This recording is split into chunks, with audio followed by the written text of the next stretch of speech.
গেছে। আমরা এখন প্রায় 2 ফুট বরফের উপরে আছি। তাড়াতাড়ি একটা শেল্টার বানাতে হবে, কারণ রাতে মারাত্মক ঠান্ডা পড়বে। এই আমরা যাচ্ছিটা কোথায়? আমার পিছনে এসো। আর ঠান্ডা তো সবে মাত্র শুরু হলো। সব ঝামেলা একসাথে, কিছুই ঠিকঠাক হচ্ছে না। তোমার তো হাইপোথার্মিয়া হয়ে যায়। পায়ের আঙুলগুলো পাগল কালার হয়ে যাচ্ছে। এখন আমাদের কোনো মিরাকল দরকার। আমাদের গত সার্ভাইভাল ভিডিওটা ফ্লপ হয়েছিল, তাই এবার আমি আর আমার 5 বন্ধু মিলে কামব্যাক করার চেষ্টা করছি। আমি প্রত্যেককে টেন্ট আনতে বারণ করেছিলাম, কারণ ও কি করছে? ওটা কি? এটাই হবে আমাদের থাকার জায়গা। বরফের ভিতরে থাকবো? হ্যাঁ, আজকে আমাদের দুটো অবজেক্টিভ, শেল্টার বানানো আর আগুন জ্বালানো। আরো গভীরে যাও গাইস। তুমি কি শুধুই ডিরেকশন দিচ্ছ? আমরা আরো কোদাল নিয়ে আসছি। কারণ আর্কটিকে সূর্য ডোবার সাথে সাথে গাইস, অন্ধকার হওয়ার আগে ভেতরে না ঢুকলে আমরা জমে মরে যাব। No pressure.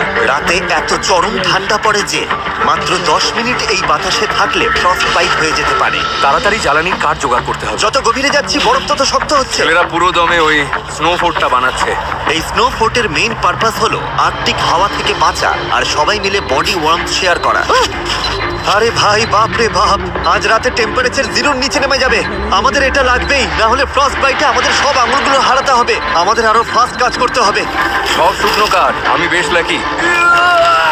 কাঠ পেয়ে গেছি।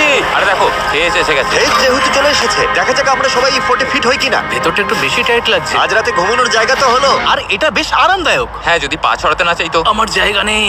আর মাত্র 2 ঘন্টা সূর্যের আলো পাবো, আর এভাবে থাকলে একটু ঘুমোতে পারবো না। এই ডিভাদের কাছে এটা কমফোর্টেবল না মনে হলেও এটুকু শিওর যে আমরা মরবো না। আর এই ভিডিওর নাম্বার 1 প্রায়োরিটি হলো কেউ যেন না মরে। তাই রাত হবার আগেই এই ছোটখাটো শেল্টারটার সাইজ বড় করতে আর আগুন জ্বালাতে আমরা জান প্রাণ দিয়ে খাটতে লাগলাম। আজ রাতে আগুনটাই আমাদের বাঁচাবে। আমি এক্সাইটেড। এটা স্টার্ট করতেই হবে।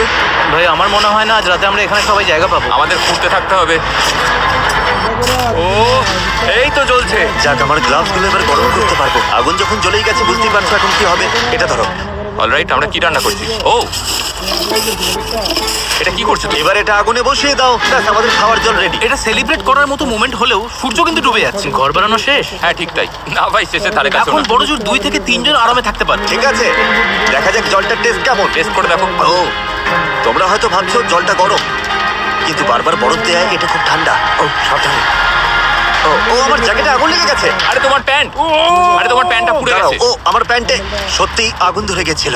মাঝরাত পার হয়ে গেছে, সো টেকনিক্যালি এখন ডে 2। আমি জানি সবাই এখন ঘুমোতে চাইছে, কিন্তু ঘরটা এখনো যথেষ্ট বড় নয়। হেস তো ভেতরে ঢুকতেও পারছে না। ক্যামেরাম্যান ডেরিয়াসও বাদ পড়েছে।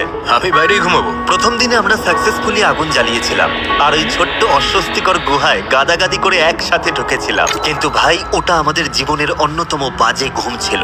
ভাই, ক্যামেরাটা তো পুরো ক্যামেরাটা প্রায় জমে গেছে। ঘুমটা খুব বাজে হয়েছে। গত রাতে যা ঠান্ডা ছিল, আমাদের ব্যাগ আর সবকিছুর উপর বরফ জমে গেছে। এই ক্যামেরাটা ধরতে গিয়ে আমার হাত জমে যাচ্ছে। এটা ধরো, না আমার তো গ্লাভসই নেই ভাই, আমার গ্লাভসই নেই। এটা ধরার মতোই অবস্থা নেই, এত ঠান্ডা।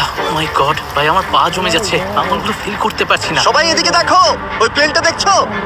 সবাই ঠিক ওখানে তাকাও। ভাই, এখনো তো 7 দিনও হয়নি, আমরা কি করছি? দিনে একবার এই প্লেনটা আমাদের উপর দিয়ে যাবে। তোমাদের কেউ যদি ফ্লেয়ার গান শুট করে চলে যেতে চাও যেতে পারো, শুধু যাওয়ার আগে মাথা ন্যাড়া করতে হবে। তুমি বলতে চাইছো আমি এক্ষুনি ফ্লেয়ার শুট করে বাড়ি চলে যেতে পারি? তোমার মাথা ন্যাড়া করার পর এখনো সুযোগ আছে। তুমি কি যেতে চাও?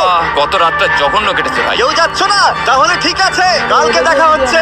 আজকের মতো সবাই নিজের চুল বাঁচিয়ে নিল। এটা ক্লিয়ার ছিল যে এই আর্কটিকে 7 দিন সার্ভাইভ করতে হলে গত রাতের মতো যদি আরো একটা রাত কাটাতে হয়, আমি আর টিকতে পারবো কিনা জানি না। আমাদের শেল্টারটা বড় করতেই হবে। ডেডিস, ভিডিও করছো কেন? এসে হেল্প করো। আরে ভাই, আমাকে যা করতে বলা হয়েছে তাই করছি। অলরাইট, আমরা এখানে মোট 6 জন আছি।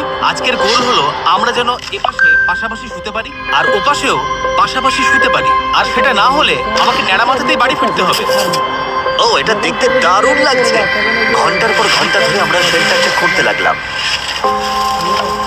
ঠিক তখনই একটা জিনিস আমরা বুঝতে পারলাম। বাথরুম নিয়ে কি ভাবছো শুনি? আমি ভেবেছিলাম একটা পুপ টেন্ট থাকবে। কিন্তু তুমি ওটা আনোনি। ওটা তো প্যাকিং লিস্টেই ছিল। কে প্যাক করেনি তাহলে? আমার ব্যাগে তো আর জায়গা ছিল না। আমরা পটি করবো কিভাবে? আমরা করব না, সব গড়বড় হয়ে যাচ্ছে, কিছুই ঠিক হচ্ছে না। ওরা আমার পাঠিয়েছে। ও, হ্যাঁ, ক্যাম্পের আশেপাশে পটি করলে স্বাভাবিকভাবেই ভাল্লুক চলে আসবে। সবচেয়ে ভয়ের ব্যাপার হলো আমি শুধু পায়ের ছাপ দেখতে পাচ্ছি, কিন্তু কোনো পশুকে দেখতে পাচ্ছি না। এর মানে ওরাই আমার উপর নজর রাখছে, যা আমার মোটেও ভালো লাগছে না। আমার এবার একটু ভয় করছে। মাথায় এখন কোনো ভালো চিন্তাই আসছে না। আমি তো সিরিয়াসলি ওই ফ্লেয়ার গানটা শুট করার কথা ভাবছি। দেখা যাক। আমি তো বিশ্বাসই করতে পারছি না, আজ সবে দ্বিতীয় দিন। মনে হচ্ছে এটা কোনো নর্মাল চ্যালেঞ্জের 6 বা 7 নম্বর দিন। আমি শিওর নই আমরা সবাই শেষ পর্যন্ত টিকতে পারবো কিনা। সবাই নিচে প্রচন্ড ভাবে খেটে চলেছে আর আমি জাস্ট বলতে চাই I am proud of them. আশা করি আজ রাতে ঘরের ভেতর সবাই একটু ভালো করে ঘুমোতে পারবো। তবে এখানকার সবচেয়ে বড় সমস্যা হলো আমরা মাত্র 3-4 দিনের খাবার এনেছি, তাই মাছ ধরা বা শিকার করা শুরু না করলে আমরা আর বাঁচবো না। ডে 3 এখনো শুরু হয়নি আর আমার মনে হয় নাকে ফ্রস্ট বাইট হচ্ছে। কিছু জায়গায় পার্পল কালার হতে শুরু করেছে, তাই ভিডিওটা বেশ ইন্টারেস্টিং হতে চলেছে। অন্ধকার নামার সাথে সাথে টেম্পারেচার এত মারাত্মক কমে গেল যে ওই শেল্টারটাও আমাদের আর বাঁচাতে পারছিল না ফ্রস্ট বাইটের আতঙ্কের হাত থেকে। আমার আঙুলগুলো অবশ হয়ে গেছে। আমার টাচ ফিল করতে পারছো? হালকা। তোমার পা খুব ঠান্ডা, দেখছো কেমন সাদা হয়ে গেছে। সাদা এটা হয়ে একদমই গেছে। ভালো এটা লক্ষণ না। আমার বগলের নিচে ঢুকিয়ে দাও। আমার বুড়ো আঙুলটা কখনো উপর থেকে এতটা ফ্ল্যাট লাগে না। চ্যান্ডলারের আঙুলগুলো সাদা হয়ে গেছে। প্রবাবলি এটা ফ্রস্ট নেই, সো ফ্রস্ট বাইট হওয়ার আগেই আমাদেরকে এগুলো গরম করতে হবে। দুর্ভাগ্যবশত চ্যান্ডলারের কপাল খারাপ। মাদার নেচার আমাদের জন্য আরো একটা সারপ্রাইজ রেখেছিল। কেউ কি মাথা নাড়া করে চলে যেতে চাও? আমি আসলে সেটাই তাহলে ভাবছি। তো ব্যাড লাক, কারণ পাইলট জানালো প্রচন্ড তুষারপাতের জন্য সে ফ্লাই করতে পারবে না। এই চ্যালেঞ্জের সব থেকে খারাপ দিনেও আমরা কি এই জায়গাটা থেকে কোনোভাবে বেরোতে পারবো না? শোনো, আমি তোমাদের বলছি, যেদিন বিপদের চান্স সব থেকে বেশি থাকবে ধরে নাও সেদিনই প্লেন আসতে পারবে না। ও না, গত রাতে কত স্নোফল হয়েছে। ওয়েদার পুরো চেঞ্জ হয়ে গেছে, বেশ ডেঞ্জারাস। তো এক সময় এটাই আমাদের ক্যাম্প ছিল। আজকে তো একেবারে জমে যাব। এখন আমাদের মেন প্রায়োরিটি ছিল আগুন জ্বালিয়ে একটু গরম হওয়া, ধুর, এই তো নর্মালি এত কঠিন হয় না। কিন্তু রাতের স্নোফলের কারণে একটা নতুন প্রবলেম এলো। সব ভেজা, সব কাঠ ভিজে গেছে। এটা খুবই খারাপ হলো। আমার একটা আইডিয়া আছে, ও পাখির পালক নিয়ে এসছে। এই তো হচ্ছে। এবার কাজ হবে। এই আগুনটা না জ্বললে আজকে আর রক্ষা নেই। এই তো পার্ক দেখা গেছে। পালকগুলো কাজ করছে। আমাকে আমার জীবনের ঝুঁকি নিয়ে হলেও এটা বাঁচাতে হবে। প্লিজ প্লিজ আগুনটা জ্বলে উঠুক। গরম। আগুন জ্বলে গেছে।